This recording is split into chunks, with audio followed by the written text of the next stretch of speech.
Hey guys, how's it going? Kripparrian here. So we have the rest of the cards from the Whispers of the Old Gods expansion revealed today, and it is pretty amazing. I wanted to review as many as I can, but keep in mind that because it's like 64 cards, I am not going to be able to go in quite the detail I really want to. It's going to be a little bit concise, but it should give you guys a pretty good idea about how some of these cards will perform and what you can expect from them. So to kick it off, we have Addled Grizzly, 3 mana 2/2 beast. After you summon a minion, give it +1/+1. So the summon part, again, is very important here. It's not played minions. You don't have this guy in play, then play more stuff, then the stuff that you play gets +1/+1. It will do that, but summon minions also include those that are just spawned from spells or from Deathrattle effects or for just stuff like that, or tokens, basically.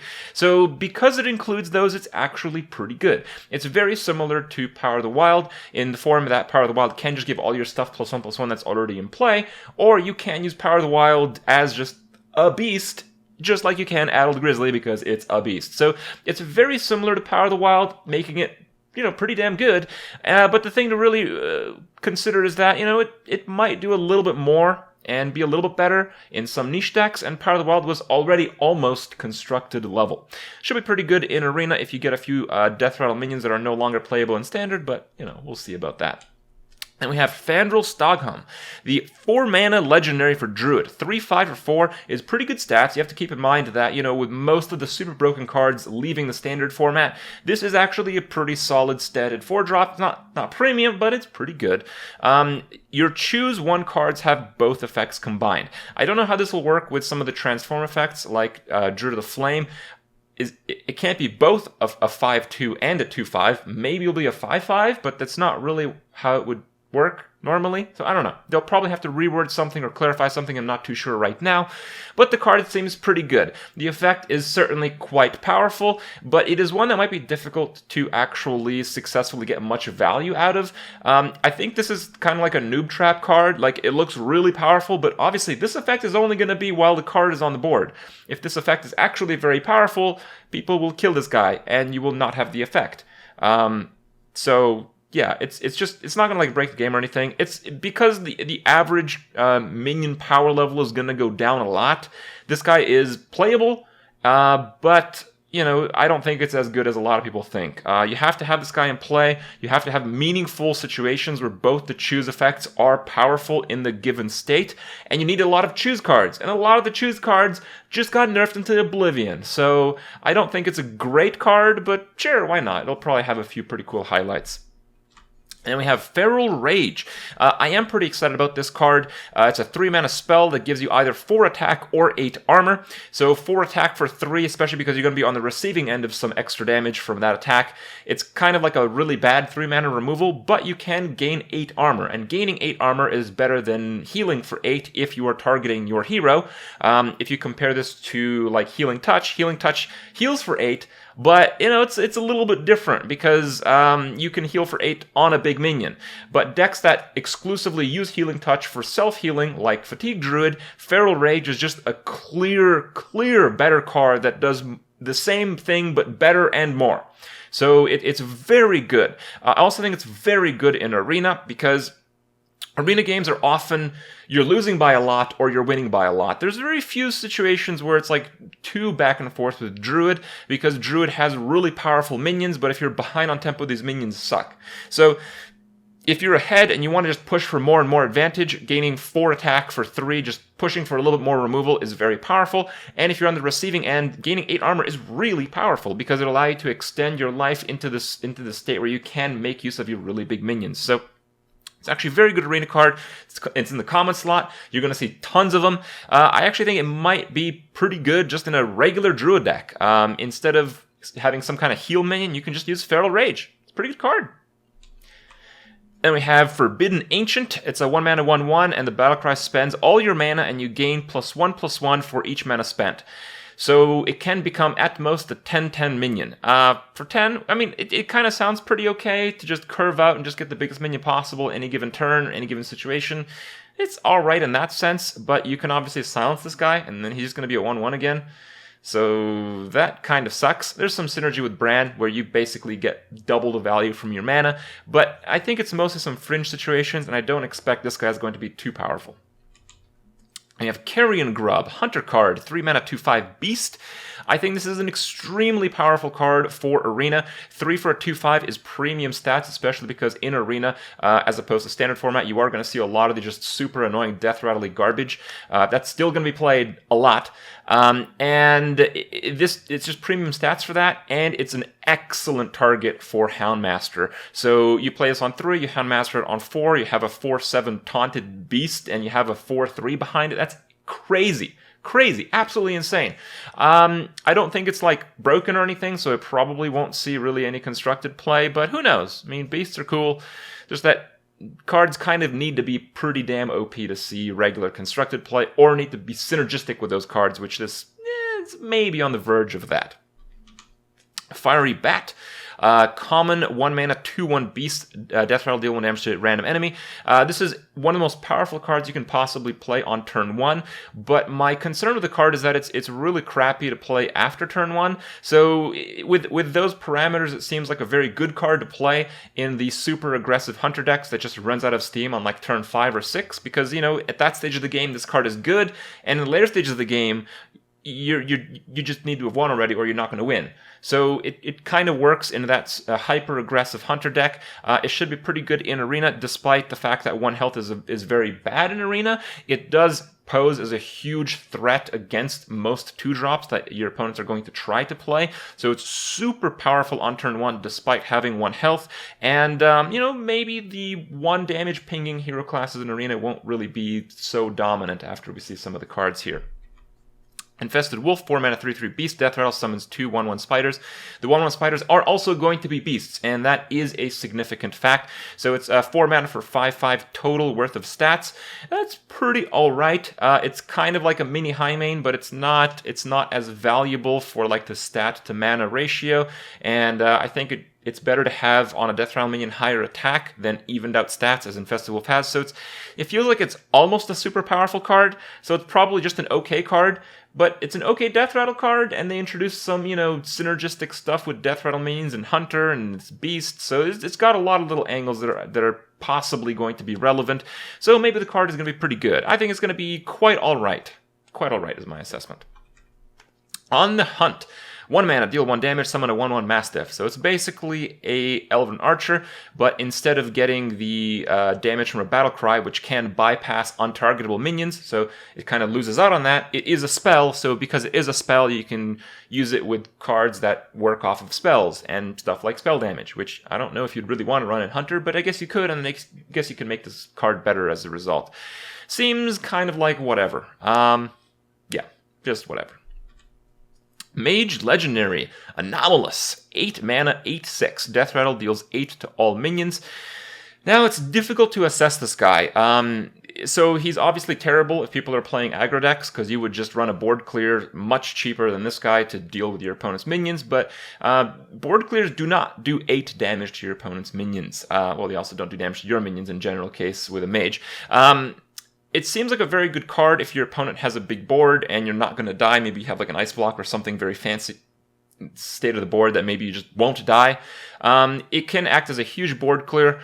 It seems like there's a lot of disincentives to continue playing silences. Not all the classes have silence removals, so yeah, I don't know. I can't really redeem it. It seems like a really crappy card, but there are some situations where it would be really good, but I really doubt those situations would come up very frequently. We have Cult Sorcerer, 2 mana 3/2 spell damage +1. After you cast a spell, give your Cthulhu +1/+1, whatever it is. So it's a 2 mana 3/2 spell damage +1. It's more aggressive. Aggressive minions are good when you have spell damage, because usually you just use a spell to just completely crap on your opponent's board. So it's a good card. It works with Cthulhu. We learned Cthulhu is pretty good today in decks, so this card is pretty good. We have Shatter, 2 mana, mage spell, destroy a frozen minion. This is a really powerful effect, but the freezing mechanic is fairly limited in the game. You can obviously combo this with like a frost elemental, and that seems kind of cool, but realistically that's not going to happen very frequently. You're most likely going to play like a water elemental, or you're going to play like a blizzard, and after you blizzard, you just shatter one of the big minions that you can't otherwise deal with. With a water elemental, it becomes more threatening.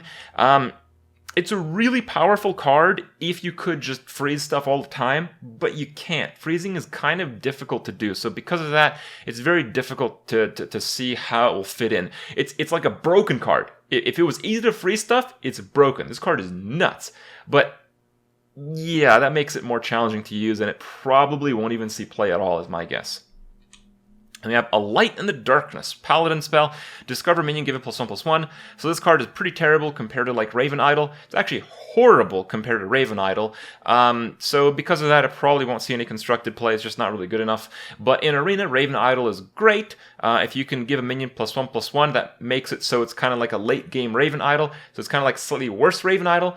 But it's still pretty good because some of the Paladin minions are like way more broken than some of the Druid minions, notably some of the legendaries. So it's pretty damn good for Arena. It's in the common slot. It's not going to like break the game. It's not going to add on the list of like the crazy commons that Paladin has already. But it's all right. It's probably a better than average card, and you are going to run into it a lot because it's common and part of the new set. So it's going to have a huge occurrence bonus. Divine Strength. 1 mana, give a minion +1/+2. When it comes to 1 mana, that's basically the most stats you could probably put on a minion. So it's distributed very well. Usually your opponent will play against the Paladin as if, trying to set up trades, so they're always like 1 away from killing your stuff. So buffing your attack by 1 and your health by 2 makes it so you can initiate a free trade. It's for 1 mana. Paladin has a lot of win more cards, but usually those start around turn 3 or 4. And if you can win more right at the very start of the game, I think you're going to have a very easy game to win as a Paladin. So I think the card is pretty damn good. I think it's quite a bit above average for Arena. It's obviously going to suck if you're playing a Control Paladin, but if you're playing like an aggro Paladin, I do think that you'd consider playing this card. So there's a lot of cool stuff, and yeah, I think it should work. Rallying Blade, Paladin weapon, 3 mana, 3/2. Paladins are notoriously crappy for having 3 drops that don't really work by themselves, and weapon is like the ultimate work by itself card. So it's great that they get one. Battlecry gives your Divine Shield minions +1/+1. If you play it on turn 3, you probably won't do that, but a 3 mana, 3/2 weapon, we've learned, is just good enough in the general case. There's a few combos to put Divine Shields on a bunch of your minions. Honestly, if you just play this weapon and never actually activate the Battlecry on anything, it's still okay. So it's going to be a pretty good Arena card as a result. And if you activate like 1 minion, it's really good. If you activate like 2 or 3 or 4, it gets absolutely absurd. I don't think Paladins are strapped enough for weapons in Constructed, but if you're trying to have a lot of minions with Divine Shield, if you're trying to really actively combo this card, it's obviously going to be included in some Constructed decks, and, well, again, in Arena, you can't go wrong with weapons. Selfless Hero, 1 mana, 2/1. Deathrattle gives a random friendly minion Divine Shield. Very valuable card. If you play this on turn 1 going first, whatever you follow it up with, you're basically going to get guaranteed value. So it's a super powerful card.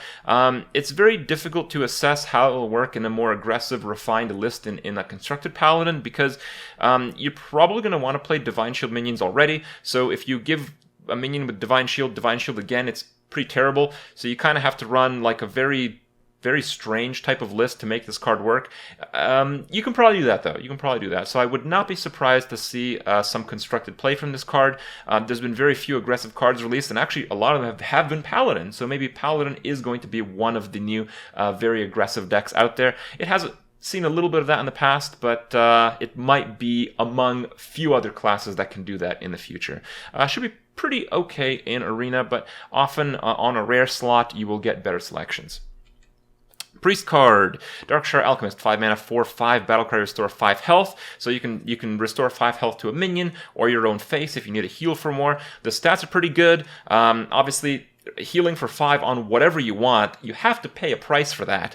And I think it's a pretty small price to pay. You're basically paying +1/+1 in stats, because a 5 mana 5/6 is actually a very good minion, as we've learned from Arena play. And you get the heal effect, and heal is very rare and very important, even on decent Priest cards, believe it or not, in Constructed play. So yeah, overall, it just seems like a very powerful card. The problem is Priest has a lot of competition for a lot of the cards that it plays, so So can I really safely say it'll be in a lot of priest decks? No, I don't think any priest card can really have that assessment, but it is among the good options that priests have to design their decks around. Moving on, we have Hooded Acolyte. 4 mana, 3/6. Whenever a character is healed, give your Cthulhu +1/+1 whatever he is. Super powerful card. I think a 4 mana, 3/6 with no ability would just be amazing for priests in Arena, because the main issue that priests have in Arena is very difficult to just stabilize on the board at any given state, because almost all of their early game minions are terrible compared to the other classes at least, and their hero power is useless unless you have some board.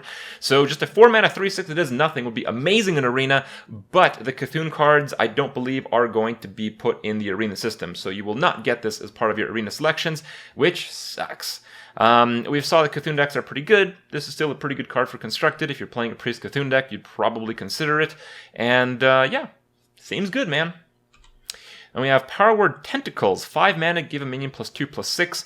This obviously looks considerably worse than Velen's Chosen, with the same idea behind it, but I would argue that it's not really that bad. Velen's Chosen is kind of like broken, so because it's broken, it sees some constructed play. Power Word Tentacles is not broken, but it is still really good, so it's probably not going to see constructed play, but it is probably going to see quite a bit of Arena play. The reason it's not really a bad card, even though compared to Velen's Chosen, it's just absolute trash. In a lot of situations, the extra health is just good enough. So if this gave a minion +4/+6, it'd still kind of be the same as if it gave it +2/+6, because you generally play it on a 4-drop or a 3-drop with a coin. The minion will have like 5 or 6 attack, and that'll basically be enough to just kill whatever minions your opponent's going to play for the next 3 turns. And then it's probably going to die anyway.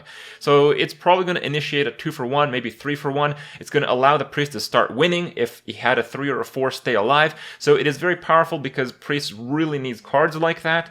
And it is okay. The stat distribution makes it fine. If it was anything else, if it was like +3, +5, I would say it's pretty bad. And if you move into like the +4/+4 territory, it's quite disastrous. I think you ever see play at like 4 and 4 really. So it's pretty good as it is, pretty good in Arena.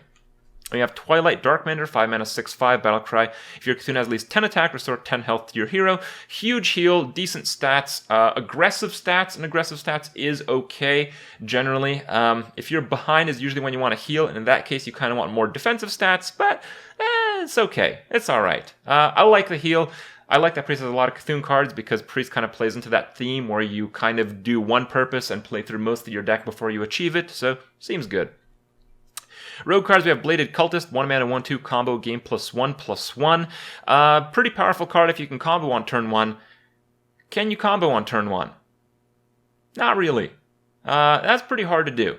You'd probably have to go second, and you need to have another 1-drop to make this guy really good.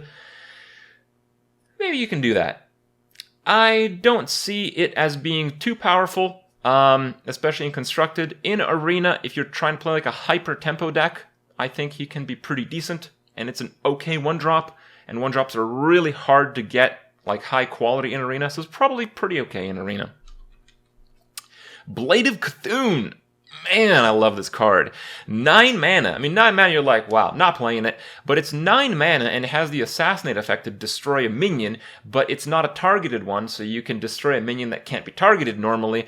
And you add its attack and health to Cthulhu. But, okay, so that's obviously completely batshit crazy if you're playing a Cthulhu deck. But even if you are not, I would argue this card's amazing.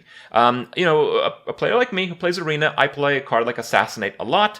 Assassinate is 5 mana. Whenever I assassinate something, I'm quite happy if I can play something else that's good with it, because usually when I'm assassinating something, I'm assassinating a really big minion. I'm gaining a lot of tempo. The only bad part is sometimes I don't have like a 3/3 or a 4/4 or a 5/5 to play alongside the Assassinate when I'm on like 9 or 10 mana, so the tempo difference doesn't actually make much of a difference. But in this case, it's a guaranteed huge tempo swing. If you're killing anything 5 mana or greater, which you can probably find a 5 mana or greater minion in any Hearthstone deck, you get a huge tempo swing, and you get 2 cards in 1. It's like, you assassinate something for 5, and then you play a 4/4 for the remaining 4 mana, which is okay value, but that's 2 cards that you would otherwise play if you played Assassinate and then a 4 mana 4/4. So it's also like draw a card. So it's 9 mana, destroy a minion, and draw a 4/4 to play right after that. That's really good. This is a really good card. Journey Below. 1 mana, rare rogue card, discover a Deathrattle card. It's cool that it's a 1 mana spell. Rogue really likes cards that enable him to combo. The Deathrattle cards that are going to be in the standard format are going to be pretty few, especially for the rogue class, and we do know that Discover Effects is class restricted, so you're either going to get some neutral early game minions or some really big minions. There's actually very few mid-range minions, so if you desperately need early game, you're going to get that. If you desperately need late game, you're going to get that. And I think that's actually what makes the Discover mechanic very, very powerful, because of the polarizing effect. And this card, just because of the current existing pool of cards, makes it very powerful. So I think this card is very, very good right now in the standard format. Shadow Strike, 3 mana, deal 5 damage to undamaged character. You can hit your opponent in the face if they're full life. You probably wouldn't do that, so you're just kind of using it to remove a minion, and it is pretty good removal. It's a high tempo removal. Whether it be playing constructed, probably. It's a high tempo removal. That's it. It's pretty good. For Arena, this guy is pretty damn crazy. Players in Arena can't afford to play that many big minions, and this, because it's 3 mana, it's effective if you use it against a 3 mana guy, a 4 mana guy, a 5 mana guy, a 6 mana guy. So it's effective, it's a low cost removal, and it can be used against late game minions. So it's super powerful. This actually gives a lot to the rogue decks. And it's a common, so you're going to see it a lot. South Sea Squidface, 4 mana, 4/4 pirate. Deathrattle, give your weapon +2 attack. There's been a few pirates released in the set. Whether pirates are going to come back in a big swing or anything, I don't know. Maybe. Yeah, I guess if they do, this will be a pretty decent card. I don't think the card is good enough on its own outside of a pirate deck. I think it's a little bit weak, just a little bit under the power curve. So, maybe some adventurous, super high value per card control rogue decks would consider it, but I would argue that probably not. When it comes to Arena, it is a common, and it is pretty good for a common. 4 mana, 4/4 is good enough stats, and because it gives your weapon +2 attack, that again, it's like a 2-in-1 card, and buffing your weapon at all in Arena is very powerful. So again, this is going to help rogues quite a bit in Arena. And we have a Shaman card, Eternal Sentinel, 2 mana, 3/2, Battlecry, unlock your overloaded mana crystals. This is one of the best Shaman cards ever released. The reason I mention that is the other card that deals with overloaded mana crystals is a spell that deals 2 damage.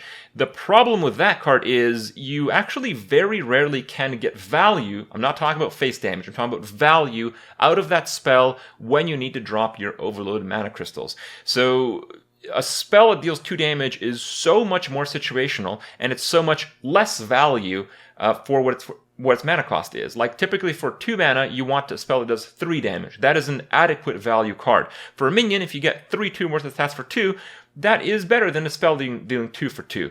And a minion is just, you play it whenever. So if you just overload too much mana and it screws up your next turn or whatever, you just play this guy. Good enough. So easy. Such a powerful card. Really, there's nothing more to say. If you're playing a very refined Shaman list with a lot of overloaded cards, you'll probably need to include some mechanics that drop those overloads, and you're going to look to this guy as your first choice. Evolve. 1 mana Shaman spell. Transform your minions into random ones that cost 1 more. So all your totems, which are normally 1 mana cost, become 2 mana cost minions. And that in itself is kind of like good enough, because totems are often really bad 1 mana cost cards. If you evolve and you have like 2 totems in play, that's like good enough.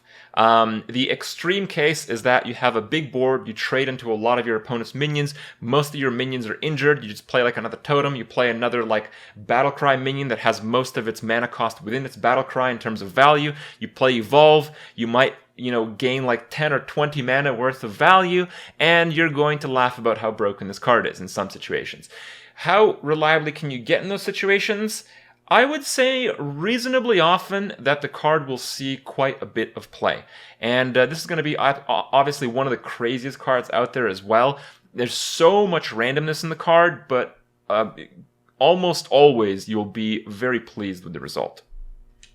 And we have probably the most broken Arena card I've ever seen. 4 mana, 7/7, Overload 2, Flame Wreathed Faceless. So you have to play this on turn 4. It's going to kill everything that your opponent has played up until that point, but you're limited to playing a 3-drop on the follow-up turn. Now, in Arena, this is fine because most of the 5-drops are pretty weak, and Shaman is particularly strong in the 3-drop category. In Constructed, it'll probably see some play just because the stats are so nuts. But the implications of this card in Arena are so huge. If it's a semi-close back-and-forth game, and a Shaman plays this, the Shaman will dominate the game for the next 2, maybe 3 turns, and Shaman is a win-more class. If you're winning on turns 4, 5, and 6, you've basically won the game in almost every instance, particularly in Arena that has very few comeback mechanics. The fact that it's a common is ridiculous. I think this card, along with a few others, the others are mostly high-rarity cards, but mostly this card is going to propel Shaman into possibly Tier 1 in Arena. We have Primal Fusion, another common Shaman card, 1 mana. Give a minion +1/+1 for each one of your totems. Whenever you play a totem, it's bad because you lose tempo, because none of the totems are individually worth 2 mana. You'd never play them if they were a 2 mana card ever. Even if they were a 1 mana card, you probably wouldn't. This card, Primal Fusion, allows you to recuperate that tempo loss, and it again puts you in like a high tempo. It's a very high tempo card if you've had a few inconsistencies early on. So if you have like 3 totems in play, it's 1 mana +3/+3, you put on a totem, it becomes a 3/5, you get a huge trade, the totem's effect lasts there for a much longer period on the board. Super powerful card. The thing is, if you have a super consistent Shaman deck already, this card might not be too great, because if you're winning already, then this card is not going to help you win too much more, because if you're winning, you probably haven't hero powered a lot. But in Arena, it's going to help the Shaman's consistency a lot, and I think it's going to be a very good card there. Stormcrack, 2 mana, another common Shaman card, 4 damage to a minion, overload 1, so no Smorkin. It's obviously a lot worse than Crackle for Smorkin, but when it comes to dealing with minions on the board, I think it's a bit better just because of the consistency. While Crackle can often kill a 6 health minion, usually when you target Crackle at a 6 health minion, it's a desperation move that often backfires and you kind of get wrecked anyway. Stormcrack, it's about as good as Crackle, I would say, in Arena, when you very rarely point Crackle at your opponent's face. And because of that, and because it's in the new set, because it's a common, you're going to see a lot of it. Crackle is a really good card, so in Arena, this will help Shamans get even better. Constructed, yeah, it's okay in Constructed. Removal's removal. It'll probably see some play. I would guess not that much. Darkshire Councilman, 3 mana, 1/5 Warlock card. After you summon a minion, gain +1 attack. Again, summon is stuff that can pop off of Deathrattles, stuff that you can spawn off of spells. There's a lot of things you can do to trigger this guy. Whether it's good enough just by itself, just because it's like a lot of stats, it probably is. The weakness of the card is if you can't trigger its ability and you play this straight up on turn 3, a 1-attack 3-drop is often going to just die. But if it doesn't, it's still alright. It'll still get some value. It'll probably trade 1-for-1, even if it kind of gets a bit smothered. Even if it doesn't die, it'll probably go 1-for-1, which is really good. I don't know if it'll be like broken enough for Constructed, but maybe in the Wild format even, because there's a lot more residual summon effects from Deathrattle cards that you can use in that format. In Arena, I think it's pretty good because you can get a 1-for-1. It lets you stabilize the board a little bit, and in some cases you can get a 2-for-1, where the second attack will lead into a bigger minion. I don't think it'll like break the game or anything, but it is a pretty solid Arena card, I think. Then we have Darkshire Librarian. I think this card just sucks. It's a 2 mana, 3/2 Battlecry, discard a random card, which is obviously extremely bad, and then Deathrattle draws a card if it's not silenced or something bad happens to it, or if it can die at all. I don't know. It's terrible. Alright, Forbidden Ritual. 0 mana cost, spend all your mana, summon that many 1/1 tentacles. I think this card is pretty good. It's pretty flexible. Having just a lot of minions is very powerful. Having that flexibility is very good. I don't know if it's like quite Constructed quality, but it seems interesting enough. I think it's a pretty good Arena card because Warlocks often move to that stage in the game where you just can't play enough stuff, so you want to like start tapping and stuff. Basically, whenever you're just kind of out of stuff, instead of tapping, you would just play this guy. So you would have one final turn of full saturated value. And because of that, that's really good. Having one extra like punch at the end of your little combination is going to help quite a lot if you're playing a Zoo-style Warlock. I don't know if it's good enough for Constructed, but it's definitely good enough for Arena. And we have Usher of Souls, 5 mana, 5/6. Whenever a friendly minion dies, give your Cthulhu +1/+1. I don't know if Cthulhu will really work too well with the Zoo theme, but, if it does, sure, the card's great. 5 mana, 6/5 stats is top tier. But for Arena, you will not be seeing this card, and again, that really sucks. And we have Blood Ichor, 1 mana warrior card, deal 1 damage to a minion. If it survives, you summon a 2/2 slime. So it works as an activator for execute, or it works if you're just slightly behind on the board. If your opponent plays that minion that's just 1 damage out of range, it might seem very easy to deal with, but in Arena, it's really not. In Arena, it's very difficult to find that 1 damage scenario. So you can basically start trading up. If you do 1 damage to take care of a minion that you otherwise wouldn't kill at all, and you get a 2/2 for 1 mana, that's ridiculous. This is a ridiculous card in a lot of situations in Arena. It's rare, so you won't see it that much, but it is a very good rare, in my opinion. For Constructed, Warrior is such a flexible class that it can probably do a lot of stuff. I don't think it'll work too well with Grim Patron, because if you're playing this guy on Grim Patron, while, yes, you get a 2/2 slime, you get to activate a Patron, that's all really cool. You still have the slime on the board, so you can't really use this to begin a huge Grim Patron turn, because you would kind of start filling your board, which is bad.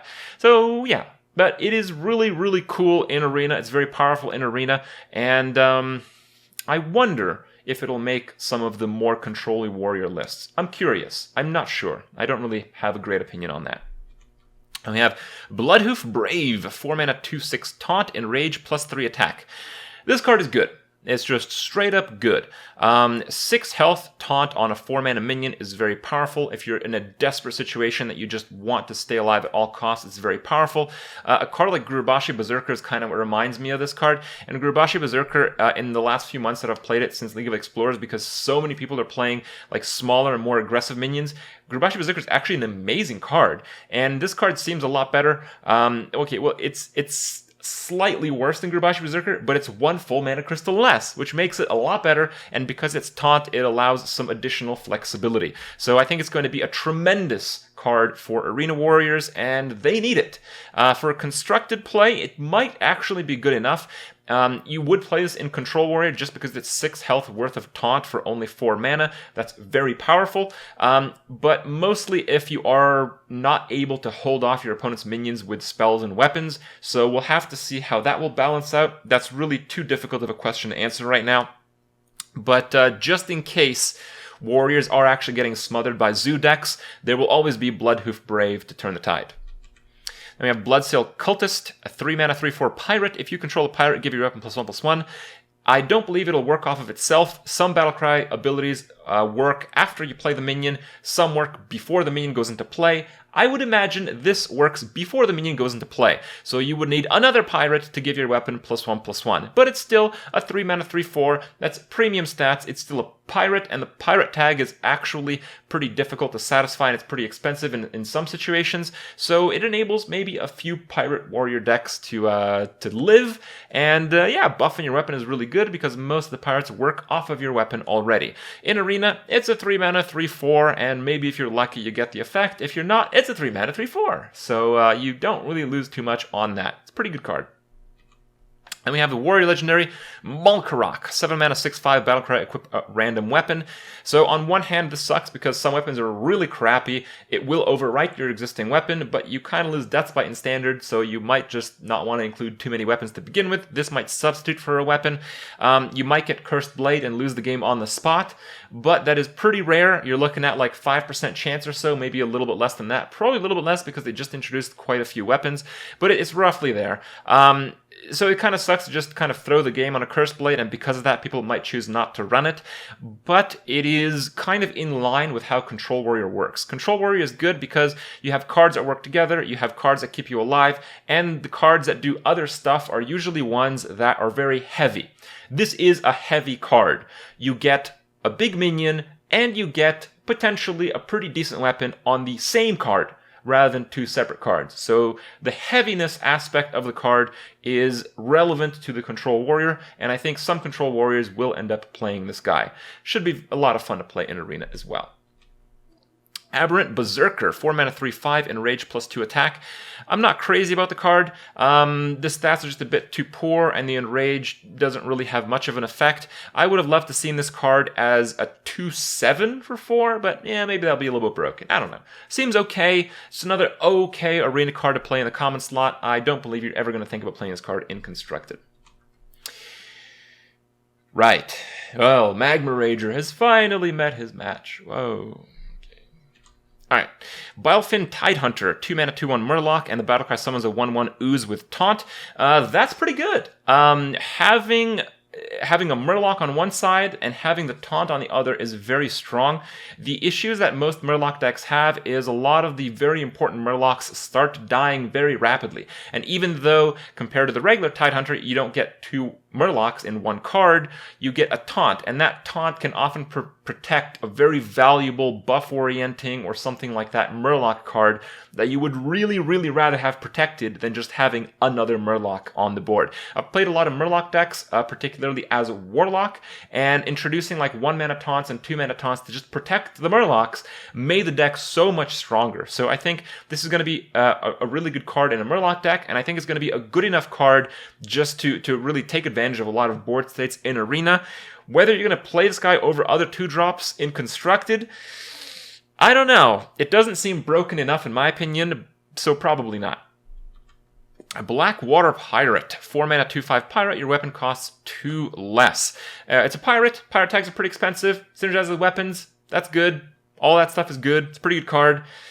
If you are going to play a weapon anyway, you get the 2 mana discount, and it basically becomes a 2 mana 2/5, which is really, really, really good. Most pirates, most of the very overpowered ones, have very high attack values and very low health. So this being the opposite of that is very good because it can clean up your opponent's minions that, you know, are just the small ones that are going to be really annoying for you to deal with. So overall, just seems very positive. But yeah, you're going to have to play weapons. You're probably also going to have to play pirates. So if you're doing both of those things, you're going to play this guy. Not really too much to wonder about. Bog Creeper, 7 mana 6/8 Taunt. Just super good, super solid.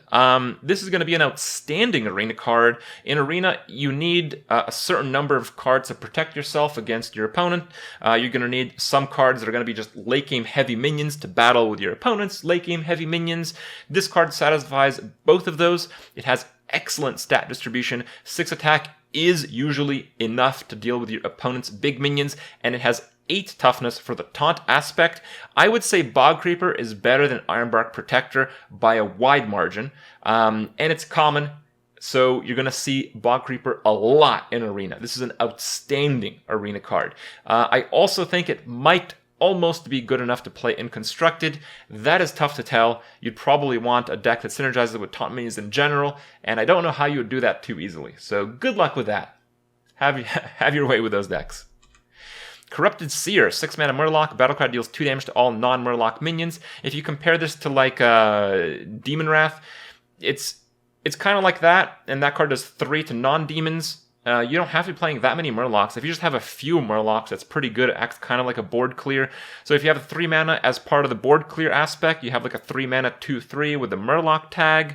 I think it's okay. It's not really good enough to use standalone. Probably your class is going to have a better board clear than this one, and it's obviously going to suck if you're not really playing the Murloc deck and your opponent is, but Murlocs really haven't taken off in a big way ever, so that's probably not going to happen. So in the end, it's a pretty good card, it's a pretty valuable card, and it's a 6 mana card. We saw it played in Shaman, and Shaman has a lot of the evolution effects, so if you play this guy, clear your opponent's board a little bit and transform it as like a 7 mana minion or something like that through some of the other cards, that might be really powerful. Crazed Worshipper, 5 mana 3/6 Taunt. Whenever this minion takes damage, give your Cthulhu +1/+1, whatever it is. Pretty standard, pretty good card. It feels to me like some of the other Cthulhu cards are more powerful than this, so I would say this is on a little bit of a lower tier than most of the Cthulhu cards, but, you know, maybe you'd want to include more than just the regular batch. Cyclopean Horror, 4 mana, 3/3 taunt, Battlecry, gain +1 health for each enemy minion. So that's pretty good. If your opponent has two minions, you get a Sen'jin Shieldmaster, which is a pretty damn good 4 mana card, especially now with the power level of the cards in Standard dropping quite a bit. If they have 3, it's basically the best 4 mana taunt in the whole game. And playing this against 3 minions is not that unlikely, especially if you're playing like Hero Power on turn 2 and your opponent had like a 1-drop. Like if let's say you're a rogue, your opponent's playing like 1-drop, 2-drop, 3-drop, you do like Hero Power, and then you coin this guy, and suddenly you're in excellent shape. So there's a lot of really swing potential for this guy. The main weakness is that he is extra vulnerable to silence, because when he gets silenced, not only does he lose the taunt, but he also becomes a crappy minion.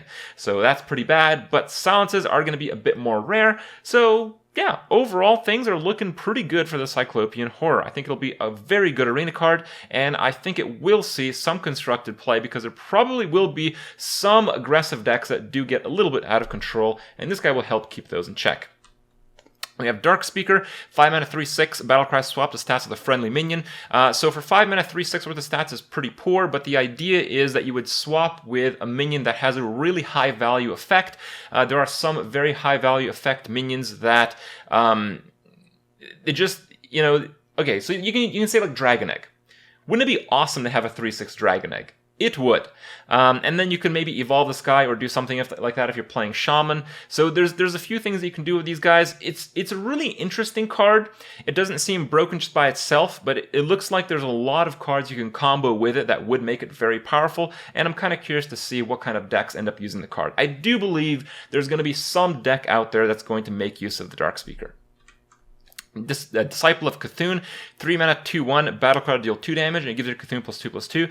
This is about as good as Argent Horse Rider. The 2 damage can bypass a taunt, but you don't get the Divine Shield, and you can't use an attack buff on the original attack. So it's a little bit worse in some ways, it's a little bit better in other ways, but it's about as good as a card that's currently being played in a format with more overpowered cards than what we'll see in the Standard format, plus it buffs your Cthulhu. So this will probably be in every single Cthulhu deck. Not Arena, though. Doomcaller, 8 mana, 7/9, Battlecry, gives you Cthulhu +2/+2, wherever it is, and if it's dead, you shuffle it into your deck. So basically, if you played Cthulhu, or it died, or it got milled, or something really disastrous happened to it that I can't imagine, you can shuffle it back into your deck. I would imagine if you played Cthulhu and something like a transform effect happened and then it died, this would probably not work, logically, but who knows? We'll have to see. It seems like a card that's way too clunky, because probably if you've played Cthulhu already, you've won, and if you haven't, your deck kind of sucks. So I don't think this guy will see play, but I kind of hope he does, because it's a very unique and very cool effect. Duskboar, 2 mana, 4/1 Beast. Okay, we're done. I don't think the card is good. And we have an 8 mana, 6/10 Eldritch Horror. Pretty damn good distribution of stats for 8 mana, but it's still an 8 mana guy that doesn't do anything, so it's never going to see constructed play. But in Arena, it's going to be a better option than most of the classic big minions. Then we have Evolved Kobold, 4 mana, 2/2, spell damage +2.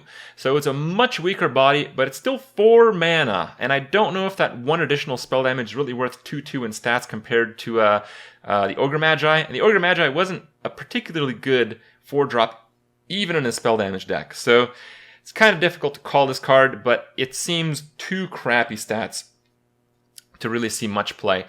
In Arena, if you draft like a lot of swipes or something, you might just look at this guy and see, wow, that's really cool, and you pick it, and then it ends up being pretty good. Yeah. Faces Behemoth, 10 mana, 10/10. Again, nothing to really say here.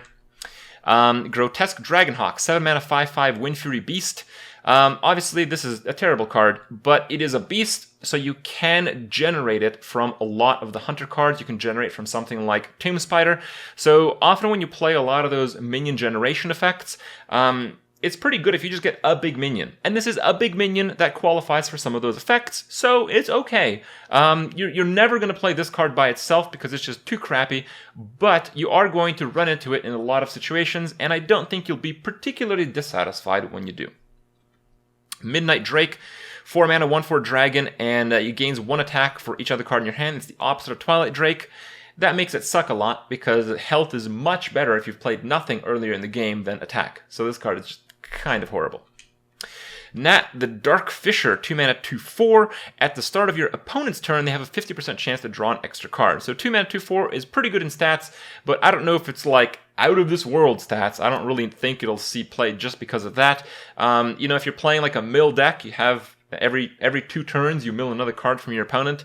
I just think there's better ways to do that. It just feels like a card that is almost good enough for a lot of things, but it's not truly quite good enough to fit any one role.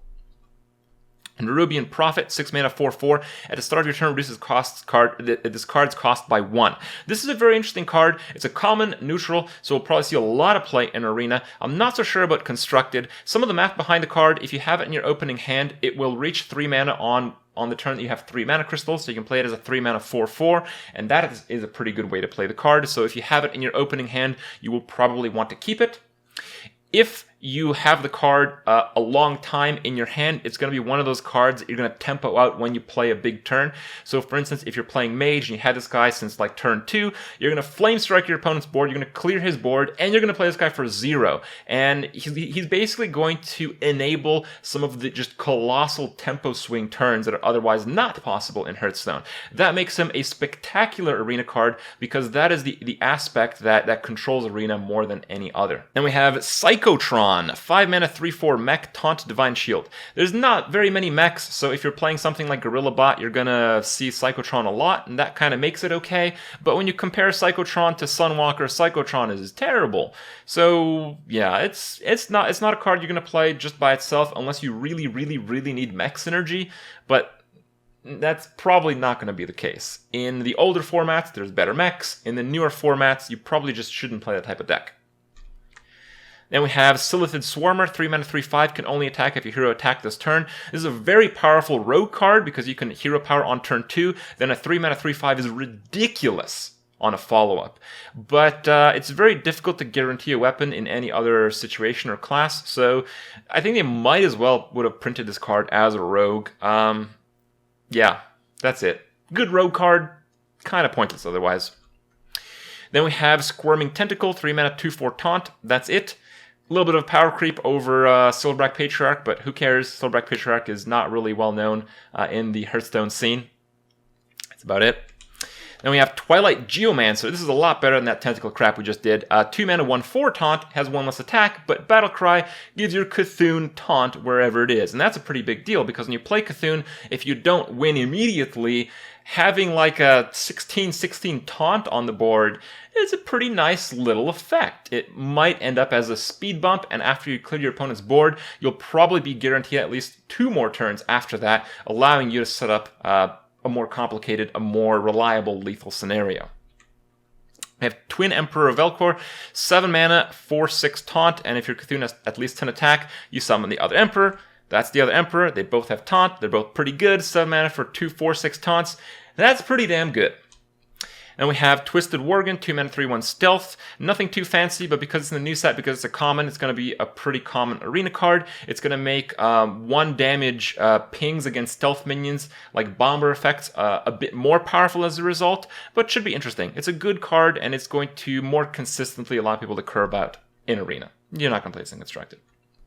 Zealous Initiate, 1 mana, 1/1 Deathrattle, gives a random friendly minion +1/+1. That is a really good effect if you have like a 2/3 2-drop. You play this on turn 1, it doesn't die, then you attack into your opponent's 1-drop. Okay, it's a very specific case. It's probably not going to happen all that often, but when it does, you'll win the game.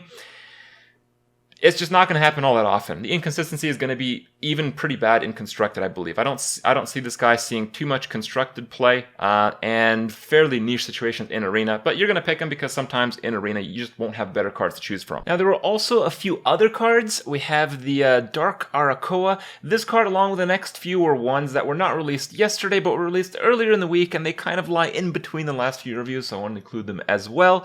Dark Arakoa Druid card. It's again a Cthulhu minion. So sadly we won't be seeing it in Arena, but we might be seeing quite a lot of this in ranked play. Cthulhu seems to be a pretty powerful archetype, as we kept talking about, and +3/+3 for Cthulhu is pretty damn good. It's taunt, and it's a very well statted card.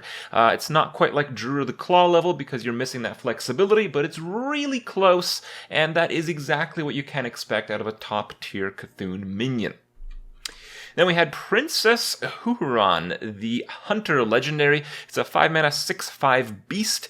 They released quite a few Deathrattle Hunter cards, especially in the early game stuff, yesterday. And before that, I kind of thought the card was maybe a bit crappy because while the card is pretty good on its own, you have very good stats. It's a beast. You have a very good ability. Everything, check mark, check mark, check mark. But you just didn't have, at least in the standard format, very many powerful Deathrattle cards you would play before it. So a lot of people see Princess Huron, and they're like, yeah, you just play this on high main, and you get another high main. Whoa, that's so overpowered. Well, that's not really what you can expect. And the reason is, high main is really good because you play it on turn 6. If you're playing Princess Huron, you're playing it on like turn 7, turn 8, something like that after the fact, right? You're not playing this on turn 5. So the fact that it has really good stats doesn't tend to matter that much, because if you're playing it on like turn 7 or 8, following up like a good Deathrattle minion, you're just going to throw in a hero power. So I think that's why the stats are over budgeted, because you can't realistically expect to deliver value off of the Battlecry at any given point in the game. But nonetheless, it is still a pretty solid card. Will it be good enough to make Hunter lists? Maybe. I kind of doubt it, but it's a good card, so we'll have to see. It will be mostly based on how good the Deathrattle Hunter is, not necessarily how good this card is. Other cards will base whether this card will see play or not. And then the last card revealed earlier in the week is Shifter Xeris. This is the awesome card that Reddit was given to reveal, and honestly, I think they probably got the best one. It's a 1-mana 1/1, and each turn this is in your hand, transform it into a random minion. And we had some confirmation from the Blizzard devs that this little guy, you get to know which card he is in your hand. He doesn't just change once and is permanently whatever he changed into.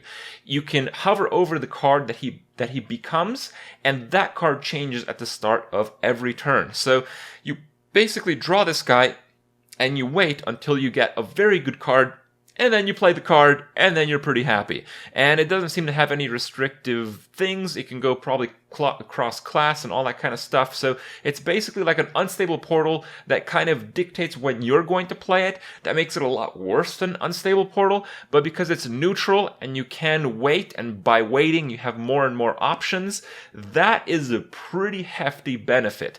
I do expect this card will see a lot of play, particularly in decks that can wait out cards that aren't involved in combo. So, you wouldn't want to play this in an aggressive deck because you have to play out your hand constantly to crush your opponent. You wouldn't want to play this in the more refined combo decks because the more refined combo decks need every single piece of the deck to either stay alive or combo and win the game through very few specific cards. So this guy just takes up space in those decks and kind of, is against the win condition. But a lot of control decks that float a lot of cards, even like some fatigue decks, just because you float a lot of cards in those, even though those are kind of purpose driven, you can probably float little Shifter Xeris, and I think, at least it seems to, have a pretty powerful effect eventually. So that about does it, guys. A lot of cards. I hope you guys enjoy my review. I know there's a lot of implications that are set to come forth from these cards that have been released, but it's only a few days until the expansion launches, so let's wait and see what we come up with then, and we'll get to explore more in depth how the cards affect the decks and the game as a whole. Hope you guys enjoy my review, and I'll see you guys tomorrow.